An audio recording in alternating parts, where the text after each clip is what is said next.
Neymar জুনিয়রকে নিয়ে আপাতত কোনো সুখবর নেই ব্রাজিল দল থেকে। অক্টোবরে ফিফা উইন্ডোতে বিশ্বকাপ বাছাইয়ের 2টি ম্যাচ খেলবে ব্রাজিল, যার মধ্যে ইতিমধ্যে স্কোয়াড ঘোষণা করে ফেলেছেন দলটির কোচ ডোরিভাল জুনিয়র। আর এবারও সেই দল নেইমারকে ছাড়াই দিতে হয়েছে কোচকে। ডোরিভাল জুনিয়র জানিয়েছেন, দলের সেরা তারকা নেইমার সম্পূর্ণ সুস্থ হওয়া না পর্যন্ত তাকে দলে ফিরিয়ে আনা হবে না। তিনি অক্টোবরে হতে যাওয়া দক্ষিণ আমেরিকা অঞ্চলের বিশ্বকাপ বাছাই পর্বের জন্য ব্রাজিলের দল ঘোষণায় নেইমারকে রাখেননি। যদিও ভাবা হচ্ছিল এবার হয়তো জাতীয় দলের জার্সি দিয়েই ফিরবেন নেইমার, তবে সেটা এখন পর্যন্ত হচ্ছে না।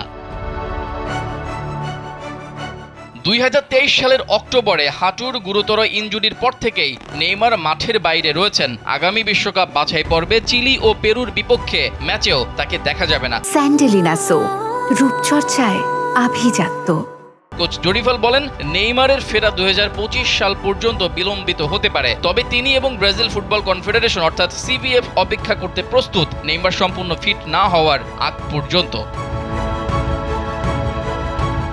31 বছর বয়সী নেইমার, যিনি বর্তমানে আল হিলালের হয়ে খেলছেন, তার বাঁ হাঁটুর বড় ধরনের ইনজুরির কারণে প্রায় 1 বছর ধরে প্রতিযোগিতামূলক ফুটবলের বাইরে আছেন। আমরা বুঝতে পারছি নেইমার কতটা গুরুত্বপূর্ণ। সে যখন ফিরে আসবে তখন আমরা বিশ্ব ফুটবলের অন্যতম সেরা খেলোয়াড়কে আবার উপভোগ করতে পারবো। আমরা ধৈর্য ধরছি, অপেক্ষা করছি। নেইমারের ক্লাব আল হিলালের কোচ জর্জ জেজুস জানিয়েছেন, তিনি জানুয়ারিতে নেইমারের অবস্থা পর্যবেক্ষণ করবেন এবং আশা করা হচ্ছে এএফসি চ্যাম্পিয়ন্স লিগে তিনি আবার মাঠে নামতে পারবেন।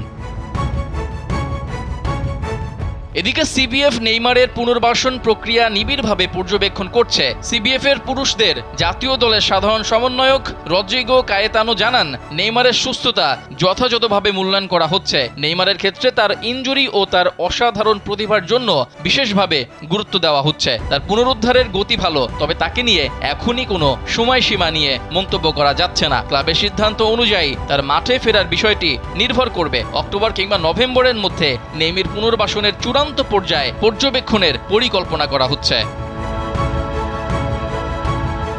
দীর্ঘদিন ধরে মাঠের বাইরে থাকা সত্ত্বেও নেইমার ব্রাজিল দলের গুরুত্বপূর্ণ একজন সদস্য। তার ফিরে আসা আগামী দিনের প্রতিযোগিতার জন্য গুরুত্বপূর্ণ হতে পারে, তবে ডোরিভাল এবং সিবিএফ নিশ্চিত করতে চাইছে তিনি মাঠে ফিরলে যেন পূর্ণ শক্তিতেই ফিরতে পারেন।